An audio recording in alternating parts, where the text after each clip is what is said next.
In the political criminal justice system, the American people are represented by several equally important groups. An informed citizenry, including scholars, historians, investigative journalists, and everyday civic-minded Americans who investigate, document, and report crimes committed by the president. U.S. attorneys, state attorneys general, and local district attorneys who prosecute crimes committed by the president, his family, and his associates.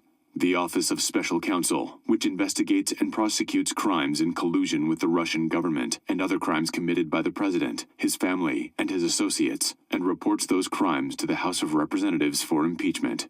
The House of Representatives, which impeaches or indicts the president for high crimes and misdemeanors, and the Senate, which acts as a jury to convict and remove the president. These are their stories. Get ready for impeachment.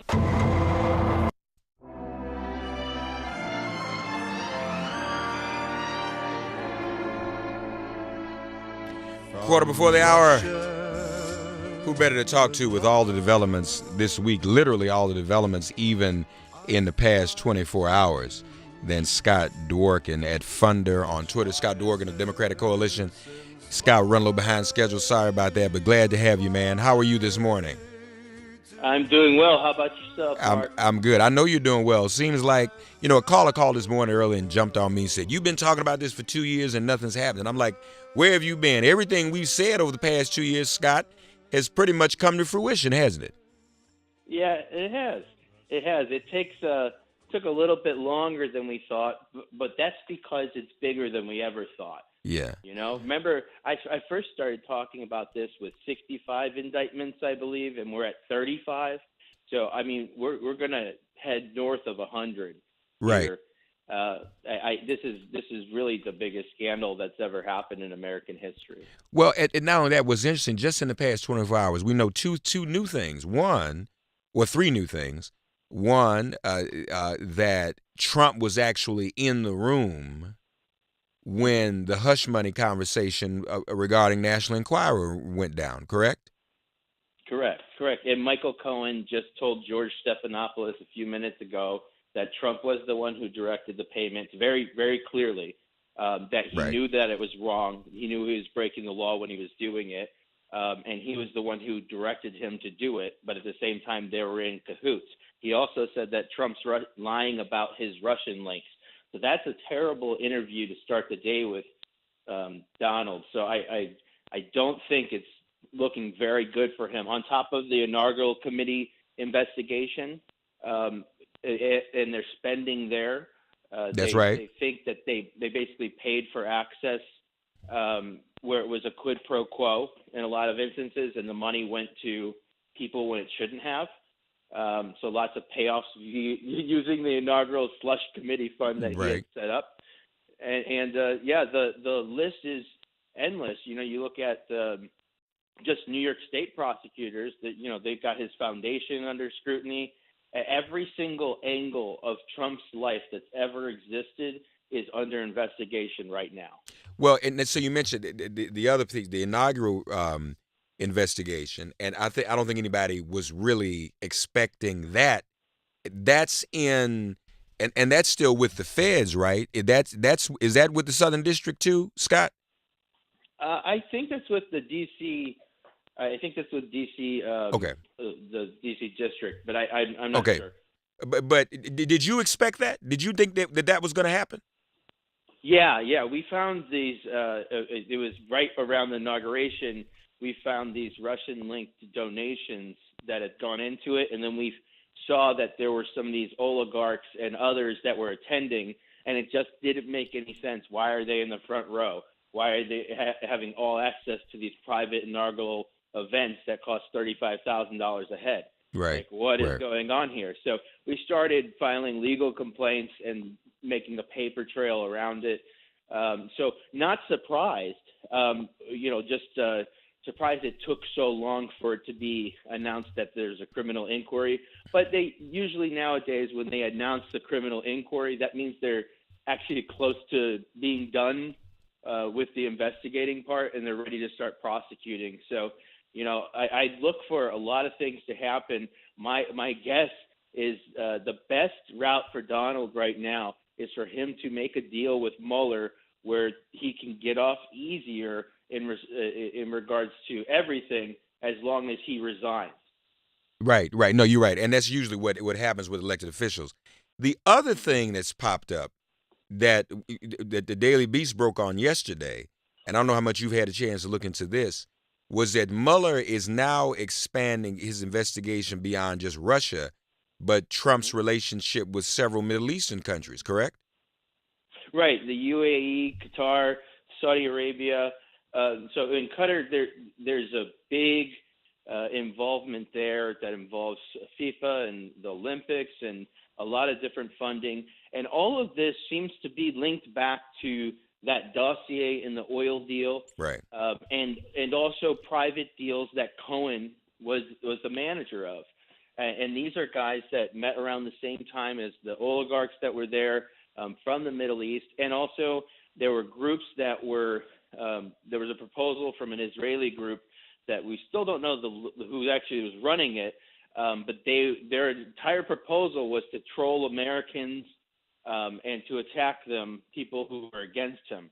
And so, I think it's going to be a very interesting line of inquiry with the Middle East. But again, that and every other business tie seems to lead straight back to Russia as well. So even the Middle Eastern ties seem to be part of this gigantic oil deal that's described in Steele's dossier. The question, Scott Dworkin with us, folks. Quick calls, 866-99-SERIES, 866-997-4748. Not a lot of time left, but if you want to get on, call us quickly. Our Friday morning fights question this morning, Scott, was who's most likely to bring down Trump. For fun, we asked that question. Flynn, Cohen, the National Enquirer, or Butina. Let me pose that question to you. Which of those four, and let me add Manafort. Flynn, Cohen, Manafort, the National Enquirer, or Butina, which do you think has the most? Does any one of them have the most damaging information on Trump, do you think? I think collectively they're all pretty bad. Pretty bad, right. But the point of Butina being called on for a question, that was organized. It's not right. like that was a random question, so you got to ask who was the one who said that. Is Butina going to confirm that a member of the Trump campaign is the one who authorized that, approved that? And what did Trump know about that? Because he knew to call on her. It's not like, and it seemed like he knew the answer to the question as well, like he was ready for it. So I say that, that's with Butina. But I think the one thing that I would say clearly after investigating Trump for 3 years is that Cohen, after this interview this morning, right, he said things he can never go back from. And obviously he's already pled guilty, and he's really down the rabbit hole. But this is, if you watch this interview with Stephanopoulos this morning, you can see that he was smart. He was smart to wait to plea out for the rest of it and give up the rest of the information, because he got his sentence now, and now he knows what he's dealing with. So I think this is his time to squeal, and he's got no choice at this point, because he does not want to go to prison. And so I think Cohen's the most dangerous because he planned for this. And that's the biggest problem. He's got recordings, remember, and he's got hidden money. He knows where the bodies are buried, literally, And so he's the worst. He's the biggest liability right now. Now, if Manafort flipped, that'd be interesting. But, Manafort was not really the front man for Trump. Cohen has that firsthand knowledge and a paper trail to prove it, and probably photographs, details of his travels and trips, how they would mask up those trips. And even, again, I'll go back to the dossier again. Don't forget that he met for a Ukrainian peace plan here in the United States and delivered that to Flynn. Cohen did. And he also was in Prague, as the dossier said, and he lied about. So, I think it's going to be very revealing, his part of the Russia investigation, because he was trying to get Trump involved in that oil deal described in it. So Cohen is a big liability right now. And this morning, he presented fighting words that I've never seen before. Mm-hmm. He's trying to be John Dean here. Like, he's trying to get out in front of it. The words he shared this morning, did he talk about any of those trips, or do we know, has he acknowledged those trips to Mueller and to the U.S. attorney? It came out from a source, I think via ABC News, where they confirmed that he had been in Prague for sure, and he never responded to those reports. So you have to assume that they're true.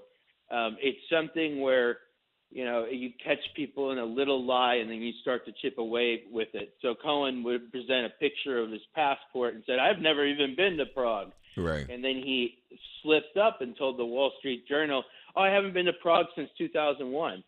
And then we found that he had been there in 2009. Mm-hmm. And then it starts to chip away a little bit. And as you dig in, then a report was released that he was in fact in Prague. He has never confirmed that. He has never confirmed that ever. He has always denied, but it seems like it's true. We have a clip of Michael Cohen from this morning. Let's bring me a Brittany. Let's air this for the audience very quickly. Here we go. I will not be the villain of his story. He's saying very clearly that he never directed you to do anything wrong. Is that true? I don't think there's anybody that believes that. First of all, nothing at the Trump Organization was ever done unless it was run through Mr. Trump. That's Michael Cohen this morning, folks. You can watch more of that online, and I know Scott on his Twitter account is tweeting about it as well, at Funder and at the Dem Coalition. We're out of time now, but folks, we're going to be talking to Scott more and more as this develops. Obviously, we have to, because this is just how important this is. Scott, I want to try to get with you. Matter of fact, Scott, hold on. We're going to talk to you offline, brother. But listen, thank you for all you do, and all of your work, okay? Scott Dworkin with us, folks. Folks, we got to go. If all minds are clear, it has been made plain.